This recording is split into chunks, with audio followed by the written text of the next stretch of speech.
Navaayo olunaku lumu ne njogera ku nnyumba eno, naye abantu abasinga ne basigala nga balina ebibuuzo ku yo. Gamba nga ssente mmeka ezitandika ennyumba eno, etuula ku puloti oba etuula ku ttaka lyenkana wa? So leero byenze okuba nga nkuddamu. Ennyumba yaffe eno pulaani yaayo y'eno, era pulaani eno nze yagikola, oba ogiraba eriko amannya gange waggulu. Ennyumba eno eyina bino wammanga mu yo, eyina ebisenge ebisulwamu 3, nga kuno kuliko master bedroom oba ekisenge ky'abakulu kimu.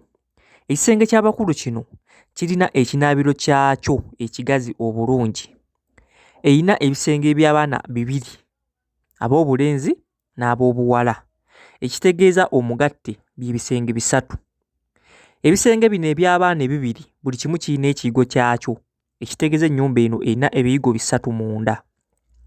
Erina eddiiro, erina dining oba ekifo awalira emmere kimu, erina n'effumbiro munda.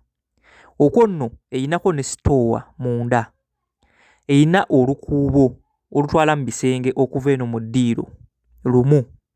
Ennyumba eno yennyini erina obubalaza 2, akamu kali mu maaso awo k'olaba, ate akalala kali mu mbiriizi. Ennyumba eno nagikola ate era neekakasibwa nti enzimba yaayo tetwala ssente nnyingi.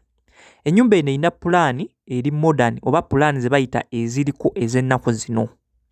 Ennyumba eno weetuula watono nnyo ate ng'erina ebisenge ebikumala mu yo. Naddala gwe alina puloti entono oba puloti enfunda, ennyumba eno ejja kuyamba osevinga space. So okuzimba ennyumba eno ojja kwetaaga ettaka erya fuuti 5x5 n'okudda waggulu. Eno ennyumba ejja kuba etuulako bulungi, ofunewo ne parking w'osobola opaakinga emmotoka, saako ne w'osobola okussa ekikomera ekyetooloola ennyumba eno. Matiriyo w'ennyumba eno agizimba okugituusa ku kuulo puleeti ali mu $17,000,000 eza Uganda. Ennyumba eno ngizimbye omulundi ogusoba mu gumu, nakagizimba mu disitulikiti y'e Mbarara emirundi 2, so kyenkugamba nkimanyi. Ebintu ebirala bikwatagana ku nnyumba eno okuviira ddala ku pulaani, kuba tosobola zimba nnyumba eno nga tolina pulaani eriko ebipimo. Pulaani eyo nze agirina.